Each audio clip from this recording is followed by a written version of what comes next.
Good day to everyone. It's a great honor for me to receive from the Asian Banker the CEO Achievement Leadership Award, as well as for Canadia Bank to be recognized as the best managed bank in Cambodia for 2022. This award would have not been possible if not for the hard work and commitment from all of my colleagues in Canadia Bank. So this award actually goes out very much to each and every one of you, my fellow colleagues in Canadia Bank.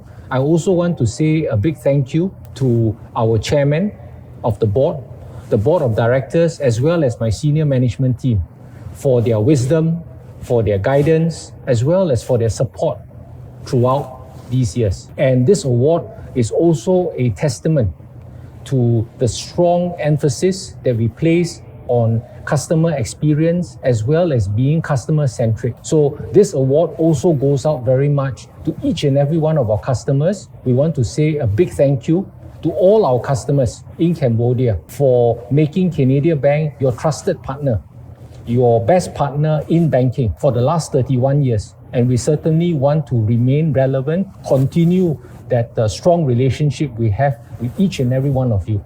So a big thank you again to each and every one of you. Open.